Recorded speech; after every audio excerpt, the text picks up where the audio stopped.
Innal hamdalillah nahmaduhu wa nasta'inuhu wa nastaghfiruh wa na'udzu billahi min shururi anfusina wa min sayyiati a'malina may yahdihillahu fala mudilla lahu wa may yudlil fala hadiya lahu asyhadu an la ilaha illallah wahdahu la syarika lah wa asyhadu anna muhammadan abduhu wa rasuluh salawatu rabbi wa salamuhu alaihi wa ala alihi wa ashabihi wa man ihtada bihadihi wa istanna bisunnatihi ila yaumiddin wa sallama tasliman katsira amma ba'du.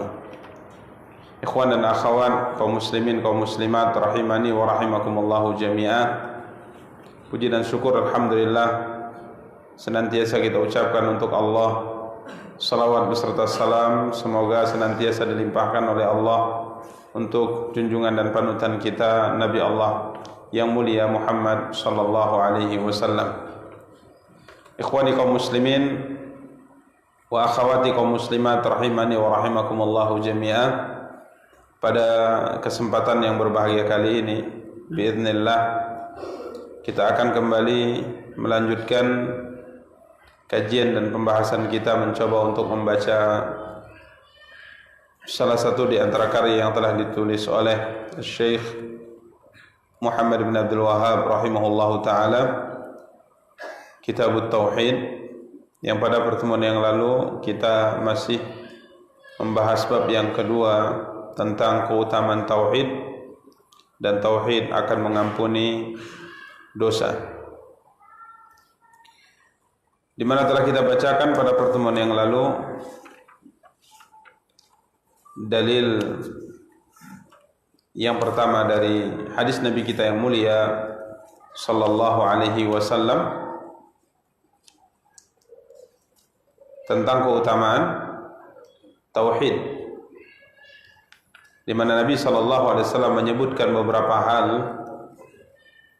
Barang siapa yang bersaksi bahwa tidak ada sesembahan yang berhak disembah kecuali Allah semata dan tidak ada sekutu baginya, dan bersaksi bahwa Muhammad adalah hamba dan utusan Allah Subhanahu wa taala, kemudian juga bersaksi bahwa Isa adalah hamba Allah dan utusan Allah, dan juga berkeyakinan dan bersaksi bahwa kalimat penciptaannya disampaikan oleh Allah Subhanahu wa taala melalui perantara Jibril dan ruh dari Allah Subhanahu wa taala, dan berkeyakinan bersaksi bahwa surga itu hak, neraka juga hak.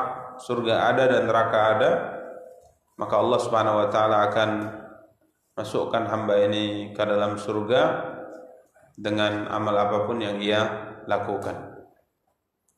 Sekalipun amalnya sedikit, tetap Allah SWT akan masukkan hamba ini ke dalam surga. Yang kita jelaskan pada pertemuan yang lalu, masuknya seorang hamba dengan tauhid ke dalam surga ada dua kemungkinan. Yang pertama, masuk surga langsung tanpa disentuh sedikit pun oleh api neraka.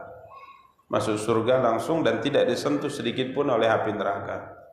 Sekalipun mungkin ia berdosa, tapi dosanya diampuni oleh Allah Subhanahu wa taala. Ini kemungkinan yang pertama. Atau ia berdosa tapi ia mendapatkan syafaat.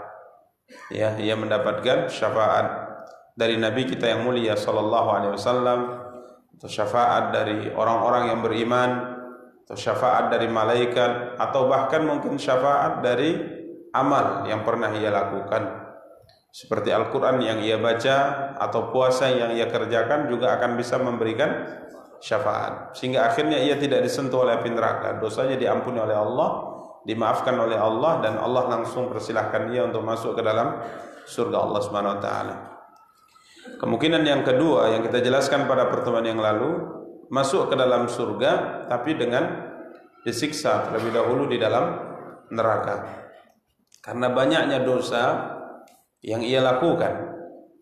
Dan orang-orang Islam yang bertauhid kepada Allah, sekalipun ia masuk ke dalam neraka, maka ia tidak akan kekal di dalam neraka karena ada iman. Maka Nabi SAW sabdakan, Allah berfirman, keluarkanlah dari neraka orang-orang yang di hatinya ada iman walaupun hanya sebesar dinar. Kemudian Allah SWT perintahkan untuk mengeluarkan kembali orang-orang yang ada di dalam neraka yang di hatinya ada iman walaupun setengah dinar. Ya, jadi 1 dinar itu kurang lebih 4, sekian gram. Ya, jika seandainya kadar imannya sebesar itu dikeluarkan kata Allah dari neraka. Kemudian setelah semuanya dikeluarkan, yang 1 dinar semuanya dikeluarkan, maka Allah SWT kembali tetapkan perintahnya, yang di hatinya ada setengah dinar keluarkan juga, lebih rendah dari yang pertama, maka dikeluarkan semuanya. Sampai terakhir Allah SWT mengatakan, keluarkan dari neraka orang-orang yang di hatinya ada iman, ada tauhid walaupun hanya sebesar dzarrah, maka mereka juga dikeluarkan. Jadi ahli tauhid, orang yang bertauhid, orang yang semasa hidupnya tidak melakukan kesyirikan atau pernah melakukan kesyirikan tapi ia sudah bertaubat kepada Allah SWT, maka minimal ia dapat jaminan tidak kekal di dalam neraka, pasti masuk surga. Ya, pasti masuk surga. Dan mereka tidak disebut penduduk neraka, karena penduduk neraka adalah orang-orang kafir. Ya, penduduk neraka adalah orang-orang kafir yang kekal hidupnya atau kekal tempatnya di dalam neraka Allah Subhanahu wa taala, waliyadzubillah.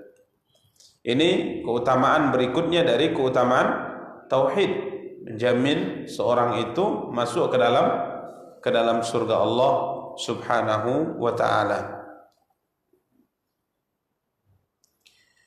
Kemudian hadis yang kedua, ya, hadis yang kedua dari bab ini kita akan bacakan, walahuma fi hadits Itban, dan juga diriwayatkan oleh Imam Bukhari dan Muslim dari hadis Itban bin Malik, seorang sahabat bernama Itban bin Malik, seorang sahabat dari kalangan Ansar.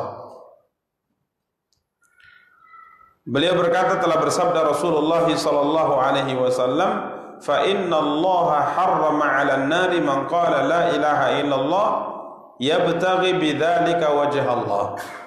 Sesungguhnya Allah Subhanahu wa taala telah mengharamkan atas neraka setiap hamba yang mengucapkan la ilaha illallah. Ya, sesungguhnya Allah telah haramkan atas neraka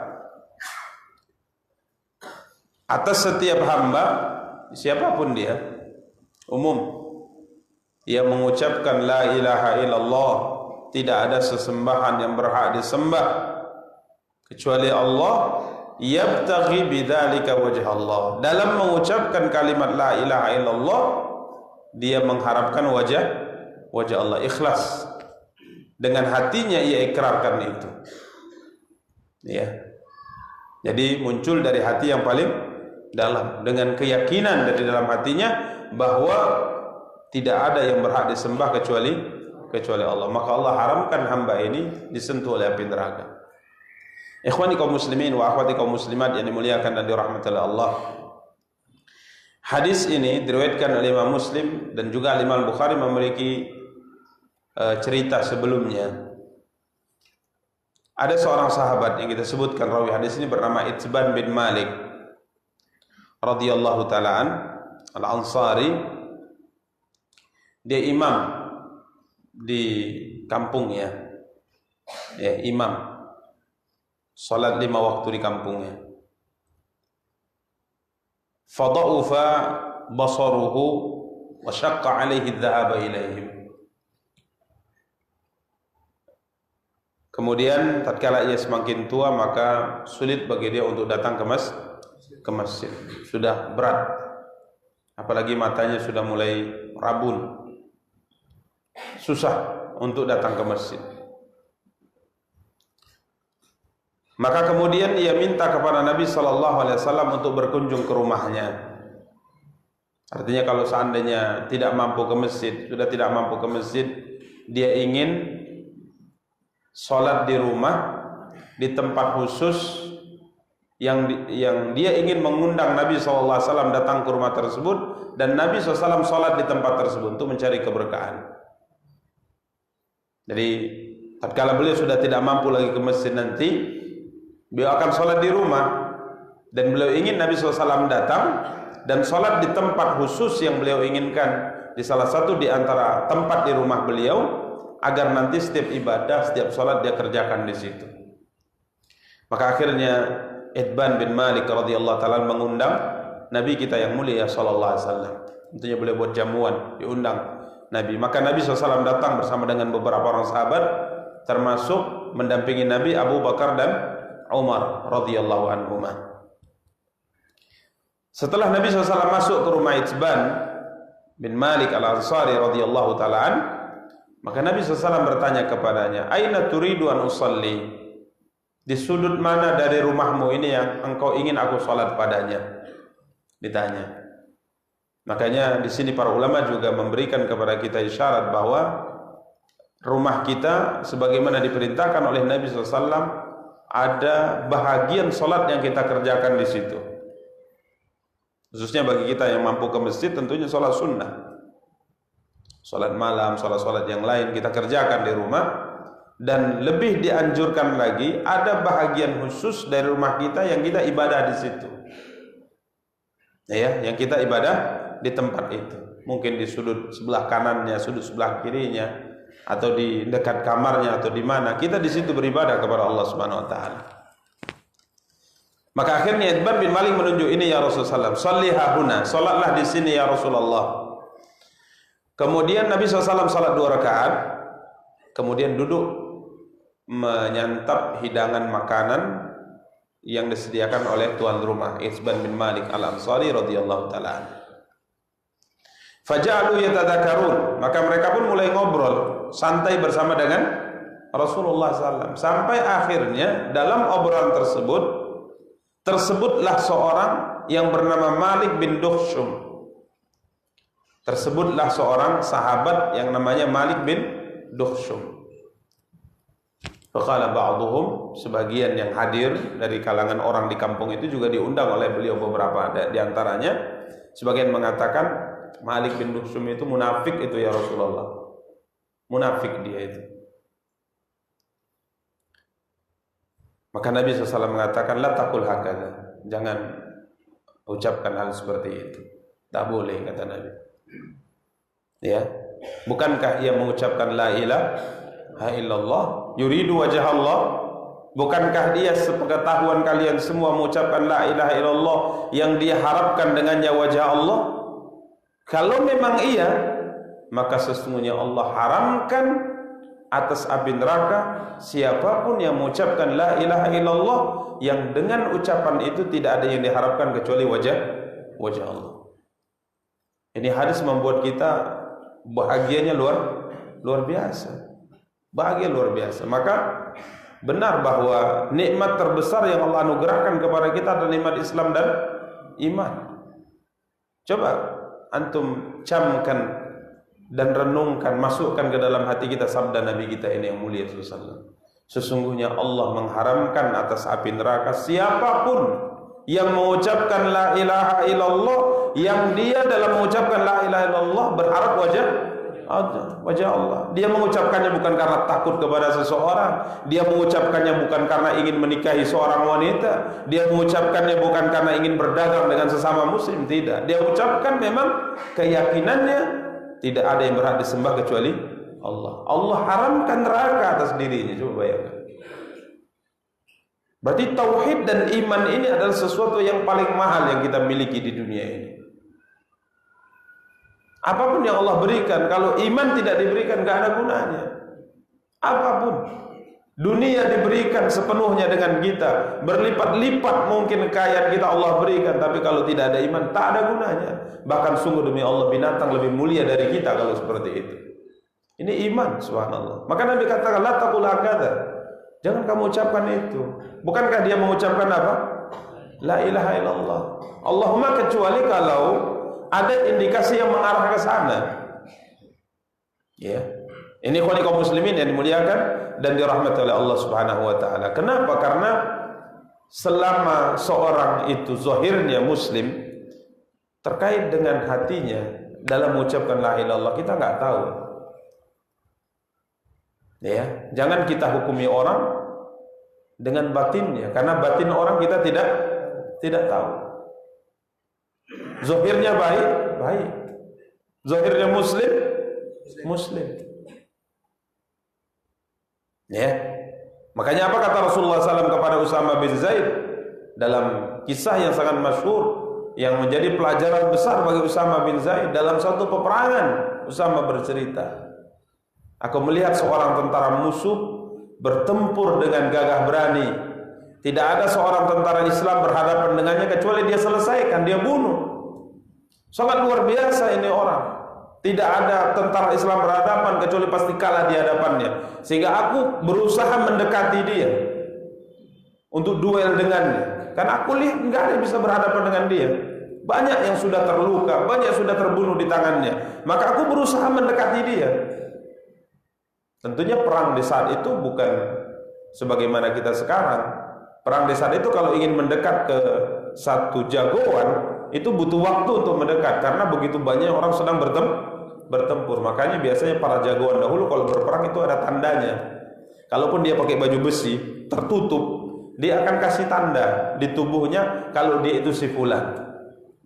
Jadi siapa mau cari, ya cari tandanya saja. Atau jangan pikir-pikir tertutup itu si fulan. Tandanya ini. Ya, biasanya ada tandanya. Berarti itu si fulan, itu si fulan. Siapa yang ingin berhadapan ya dekati saja. Maka Usama berusaha mendekatinya sampai akhirnya duel dengan Usama bin Zaid radhiyallahu taala anhuma dan Usama berhasil menjatuhkan dia.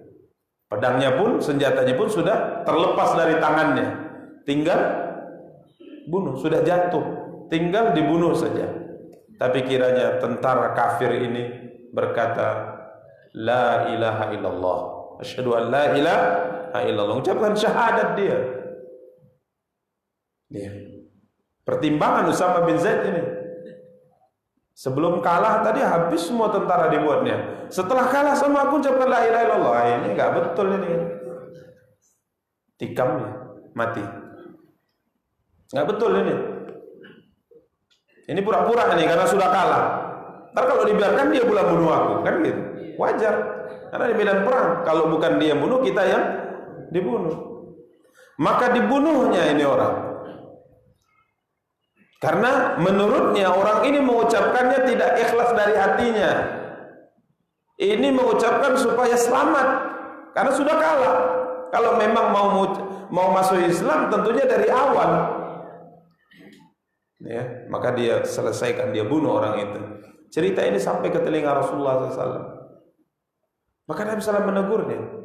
Kenapa kau bunuhnya setelah dia mengucapkan la ilaha illallah? Inna maqalaha ta'awudan ya Rasulullah. Dia itu mengucapkannya karena takut dari pedangku, supaya selamat saja dari senjataku. Enggak ikhlas dari hatinya. Maka Nabi merah pada wajah Rasulullah. Apa kata Rasulullah? Halla syaqaqta qalbahu. Kenapa enggak kau belah dulu dadanya? Kau lihat dalam dadanya mengucapkannya ikhlas atau enggak ikhlas? Kenapa enggak kau belah dadanya? Kau lihat. Tentunya nggak bisa. Kalaupun kita belah bisa nggak? Nggak bisa. Dalam artian seakan-akan Nabi mengingkari keras. Urusan batin itu bukan urusan engkau. Selama dia mengucapkan, terima ucapannya. Kemudian Nabi SAW berkata, apa yang akan engkau lakukan tatkala engkau berhadapan dengan la ilaha illallah di hari kiamat nanti? Diulang-ulang oleh Rasulullah, diulang-ulang. Apa yang akan engkau lakukan nanti tatkala engkau berhadapan dengan la ilaha illallah dari kiamat? Diulang-ulang terus sampai Usama kala itu merasa bersalah luar biasa sampai dia mengatakan seandainya aku baru masuk Islam hari itu. Kesalahan besar. Jadi hati orang itu tidak ada yang tahu. Serahkan batin orang kepada Allah, sedangkan kita hukumi orang secara zahir saja. Ini kaum muslimin yang dimuliakan dan dirahmati Allah. Maka Nabi katakan, jangan kalian ucapkan itu. Bukankah ia telah mengucapkan la ilaha illallah yang dia harapkan dengannya insyaallah dengan wajah Allah? Maka kalau itu yang ia lakukan, maka sesungguhnya Allah telah mengharamkan atas neraka siapapun yang mengucapkan la ilaha illallah yabtaghi bidzalika wajh Allah. Ini ikhwani kaum muslimin wa akhwati kaum muslimat yang dimuliakan dan dirahmati oleh Allah Subhanahu wa taala. Jadi hadis ini menunjukkan kepada kita keutamaan tauhid. Yang mengucapkan la ilaha illallah, ini kalimat tauhid. Ya, la ilaha illallah adalah kalimat tauhid. Ikrar kita, pengakuan kita bahwa tidak ada yang berhak disembah kecuali Allah. Maka Allah haramkan neraka atas hamba ini. Imma haram, kembali ke poin yang terus kita ulang-ulang, imma haram secara mutlak atau haram kekal. Diharamkan secara mutlak artinya tidak disentuh sedikit pun oleh api neraka, atau haram kekal di dalam neraka. Tapi ingat, di sini ada satu catatan yang sangat indah diucapkan oleh Nabi kita yang mulia sallallahu alaihi wasallam. Nabi mengatakan, yabtaghi bidzalika wajh Allah. Mengucapkannya berharap wajah Allah. Berharap wajah Allah ini apa maksudnya? Mengharap wajah Allah. Kita beribadah mengharap wajah Allah. Maksudnya apa?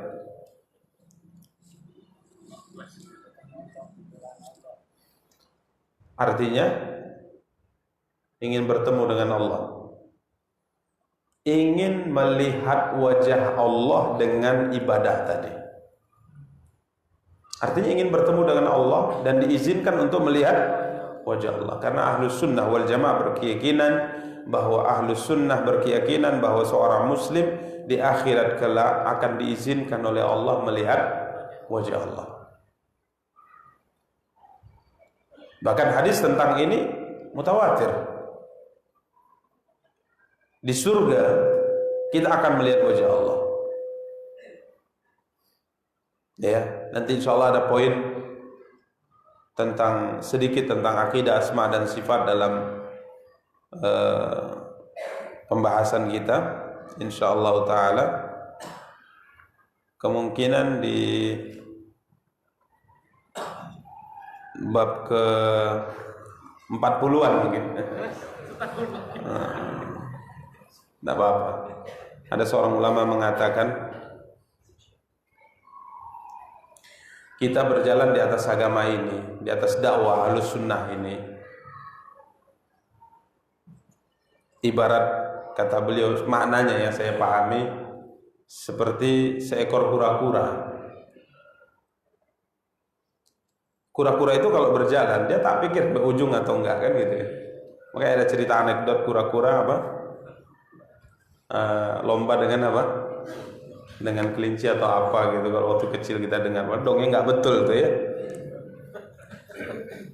Tapi orang tua kita dulu memberi cerita itu untuk ngambil ya pelajarannya saja.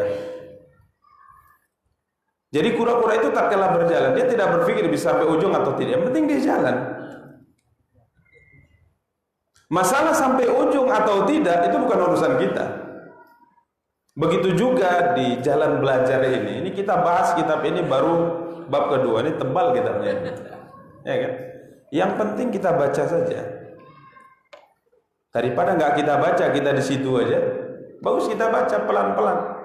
Buktinya sudah banyak yang selesai kan?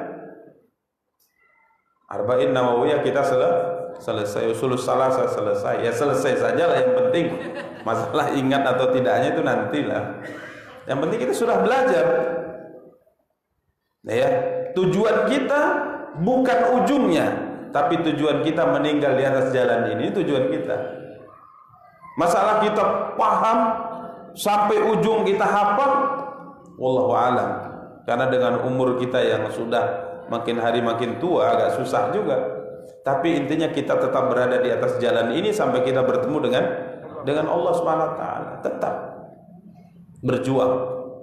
Maka insyaallah ada pembahasan masalah asma dan sifat, nanti kita sebutkan tentang keyakinan Ahlussunnah bisa melihat wajah Allah. Allah Subhanahu wa taala berfirman kepada penduduk surga dalam hadis yang sahih, apakah kalian ingin nikmat yang aku tambah untuk kalian? Itu kata Allah kepada penduduk surga.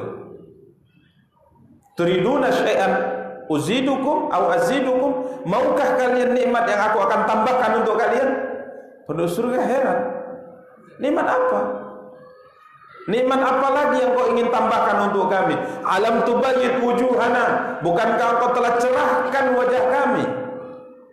masukkan kami ke dalam surga dengan segala nikmat yang luar biasa ini.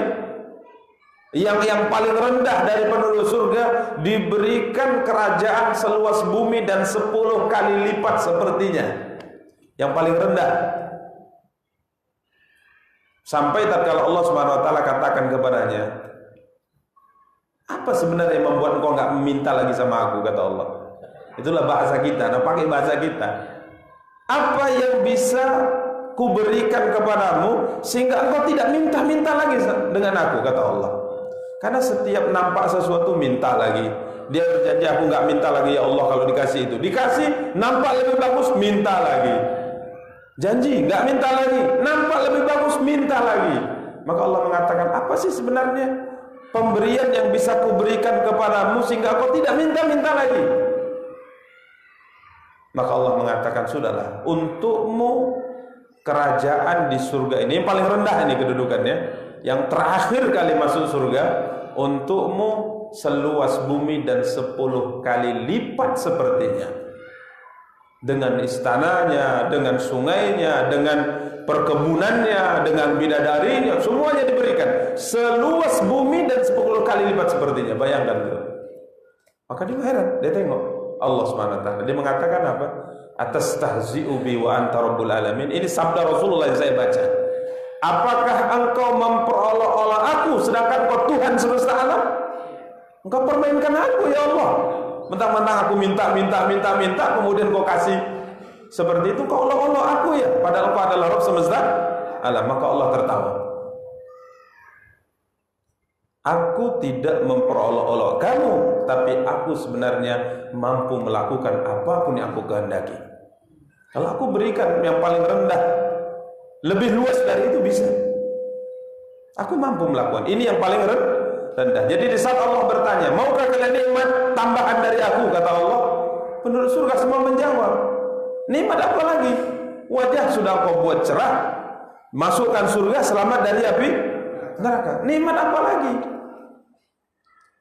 Fayakshiful hijab, maka Allah menyingkap hijab.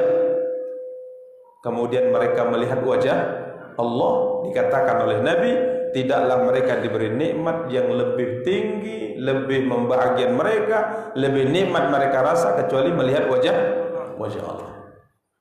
Ini ikhwani kaum muslimin yang dimuliakan dan dirahmati oleh Allah Subhanahu wa taala. Jadi ini nikmat tertinggi. Ya, yang insyaallah nanti pembahasannya ada dalam apa? Dalam ke-40 sekian, bab ke-40 sekian insyaallah. Sabar dan terus hadir ya.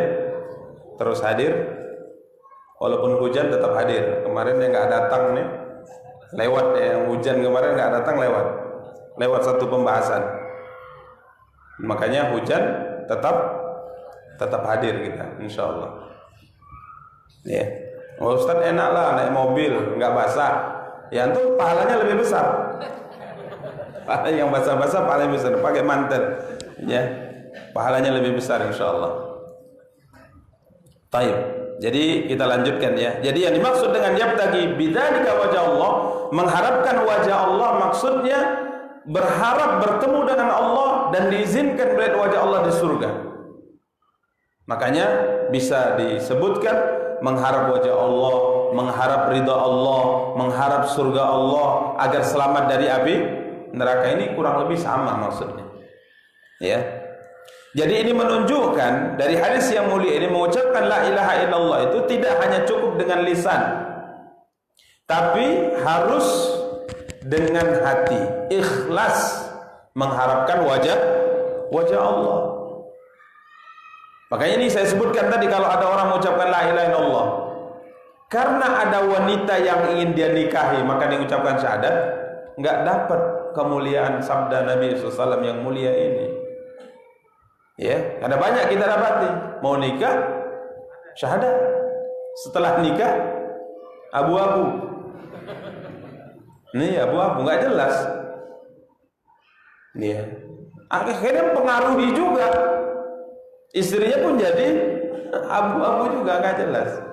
Makanya dalam menikahkan itu kita harus jelas kepada siapa kita nikahkan orang yang berada di bawah perwalian kita. Harus jelas siapa.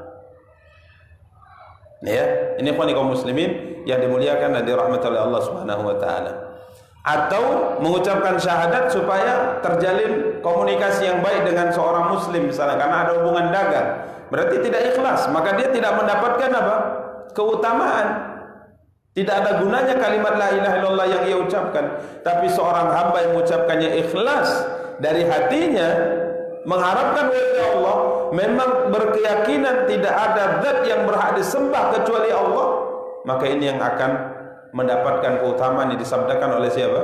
Nabi kita yang mulia sallallahu alaihi wasallam.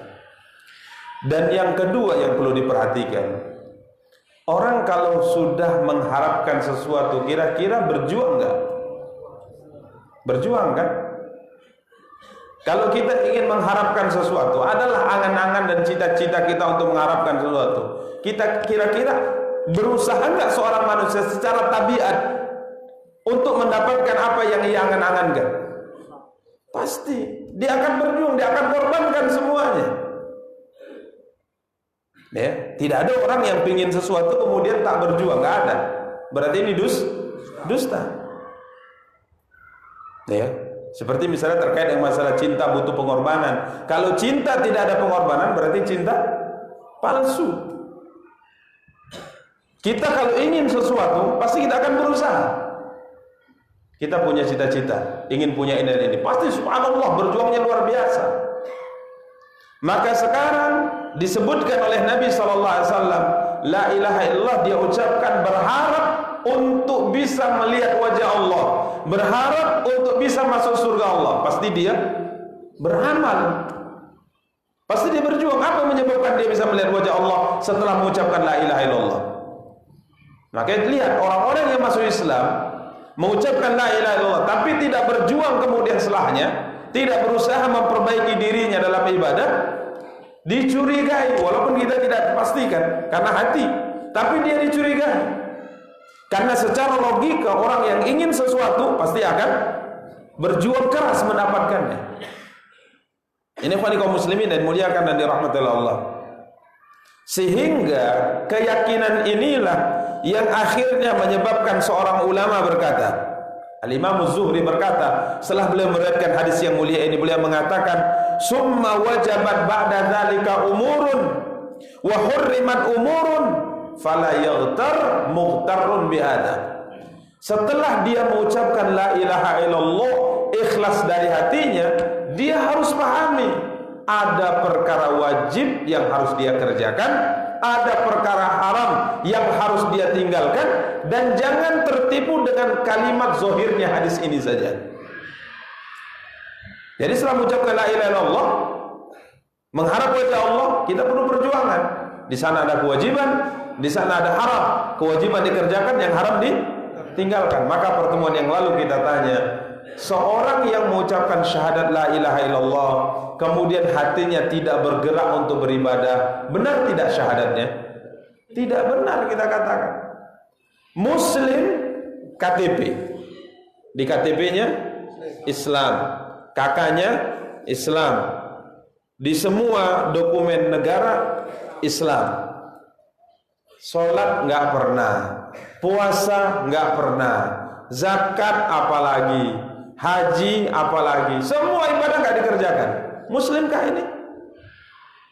Sulit kita katakan muslim, nggak mungkin. Orang yang mengucapkan la ilaha illallah ikhlas dari hatinya pasti berjuang dia. Dan ini yang perlu disadarkan kepada kaum muslimin. Kadang seorang muslim ini mengucapkan la ilaha illallah karena turunan saja, mengucapkan la ilaha illallah karena di daerahnya semuanya muslim. Tapi dia tidak tahu konsekuensi dari la ilaha illallah itu apa sebenarnya. Kalau kita sudah mengucapkan la ilaha illallah, apa yang harus kita kerjakan? Enggak tahu. Maka Imam Zuhri mengatakan ada kewajiban dan ada yang diharamkan. Kewajiban kerjakan, yang haram tinggalkan. Jangan tertipu sekedar mengucapkan la ilaha illallah kemudian tidak beribadah.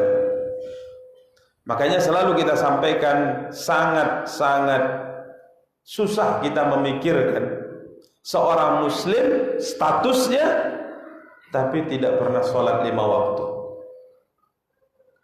Statusnya muslim, sholatnya cuma sekali dalam seminggu, sholat Jumat. Itu pun sampai sini ngantuk, pindah tidur aja. Udahlah sekali sepekan, datang terlambat, tidur lagi. Mau didapat. Dah, ada lebih parah lagi. Setahun 2 kali. Idul Fitri, Idul Adha. Itu pun karena anak-anaknya minta berangkat. Kalau enggak sholat dia. Subhanallah. Luar biasa. Jadi ini harus kita sadarkan pada seluruh kaum muslimin. Mengucapkan la ilaha illallah itu ada konsekuensi yang harus kita jalankan. Baru benar, baru kita akan mendapatkan keutamaan ini. InsyaAllah kalau semua paham, enggak cukup masjid raya, enggak cukup masjid-masjid di kampung kita, enggak cukup, karena jumlah kita sangat banyak, luar biasa. Buktinya bentar lagi Ramadan nanti, enggak cukup, harus pakai tenda lagi. InsyaAllah kalau semua sadar, bukan hanya Ramadan ada tenda, di semua salat 5 waktu ada tenda-tenda, karena enggak cukup.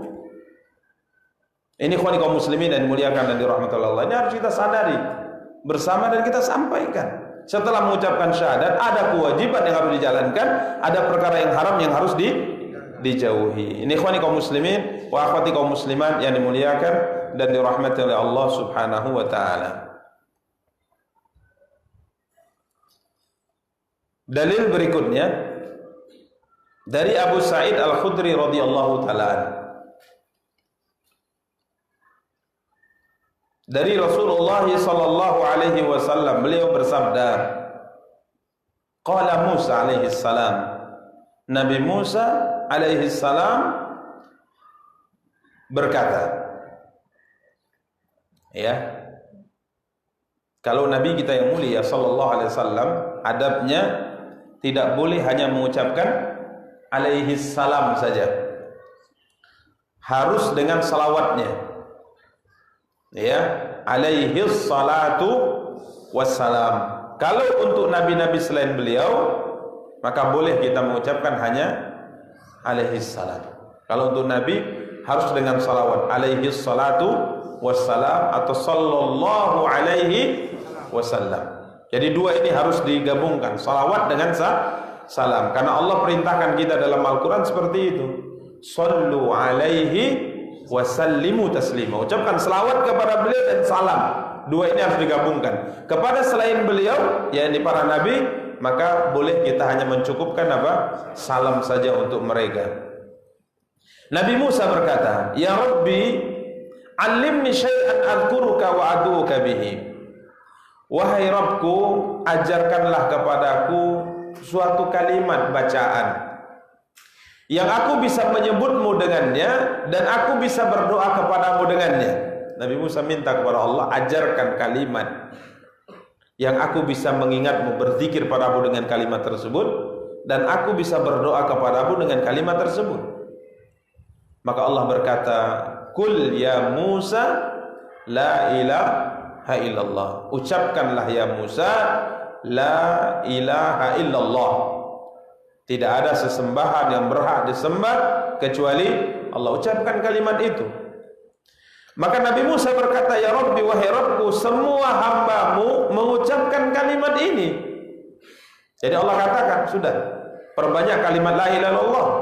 Berdoalah dengan kalimat la ilaha illallah. Maka Nabi Musa mengatakan, semua hamba mengucapkan kalimat ini.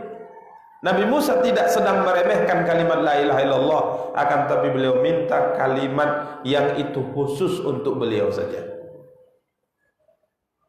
Kalau ada pengkhususan satu kalimat untuk beliau saja, menunjukkan ketinggian kedudukan Nabi Musa di sisi Allah dengan pengkhususan tadi. Jadi beliau minta yang khusus. Maka apa jawaban Allah? Ya Musa, wahai Musa, ketahuilah, lau anna as-samawati as-sab'a wa amirahunna ghairi wal aradina as-sab'a fi kifatin wa la ilaha illallah fi kifatin malat bihinna la ilaha illallah. Allahu akbar. Nabi SAW mengatakan, wahai Musa, sesungguhnya jika seandainya langit yang 7 lapis dan semua yang ada di atasnya selain diriku, berarti langit yang 7 lapis dengan semua malaikat yang ada di atasnya, yang jumlahnya tidak terhitung banyaknya, karena di atas langit di setiap tingkatan dipenuhi apa? Malaikat. 7 lapis langit, langit pertama, kedua, ketiga, keempat, kelima, keenam, ketujuh, itu dipenuhi apa?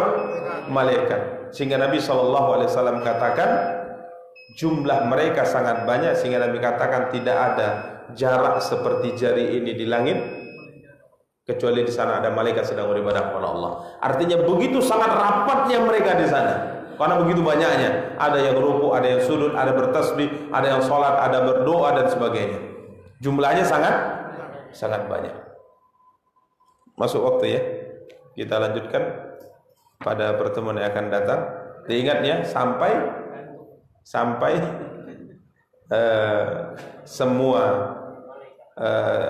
malaikat atau 7 lapis langit dan semua yang berada di atasnya. Kita sedikit lagi karena tanggung ini. Dan 7 lapis bumi diletakkan dalam satu daun timbangan. Baik, antum bayangkan saja ini, malaikat dengan jumlah yang luar biasa, kemudian 7 lapis bumi, langit yang 7 lapis, bumi 7 lapis diletakkan dalam satu daun timbangan. La ilaha illallah diletakkan pada daun timbangan yang lainnya, lebih berat la ilaha illallah. Allahu Akbar, luar biasa kalimat la ilaha illallah itu. Beratnya langit gimana? Beratnya bumi gimana? La ilaha illallah lebih berat rupanya dalam timbangan kita di hari akhirat. Maka perbanyak kalimat la ilaha illallah. Insyaallah kita syarah hadis ini pada pertemuan yang akan datang. Wassallallahu ala Muhammad wa ala alihi wa sahbihi wa tabi'in. Subhanakallahumma hamdika asyhadu an la ilaha illa anta astaghfiruka wa atubu ilaik. Wassalamu alaikum warahmatullahi wabarakatuh.